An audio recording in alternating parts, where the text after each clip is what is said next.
লোহিত সাগরে একাধিক হামলার শিকার একটি পণ্যবাহী জাহাজে আগুন ধরে গেছে। সেটি এখন পানিতে তলিয়ে যাচ্ছে। রোববার এ তথ্য নিশ্চিত করেছে যুক্তরাজ্যের সামরিক কর্তৃপক্ষ।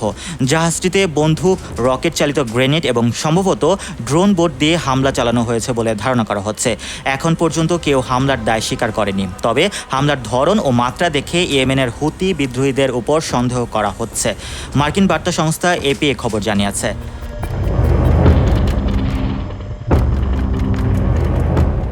যুক্তরাজ্য ভিত্তিক বেসরকারি নিরাপত্তা সংস্থা অ্যামব্রে জানায় ৮টি ছোট স্পিডবোট জাহাজটিতে প্রথম হামলা চালানো হয়। পরে জাহাজটিকে লক্ষ্য করে ড্রোন বোট পাঠানো হয়। এগুলোর মধ্যে দুটি বিস্ফোরিত হয়ে জাহাজে আঘাত আনে। জাহাজে থাকা নিরাপত্তা কর্মীরা আরও দুটি ড্রোন বোট ধ্বংস করেছে।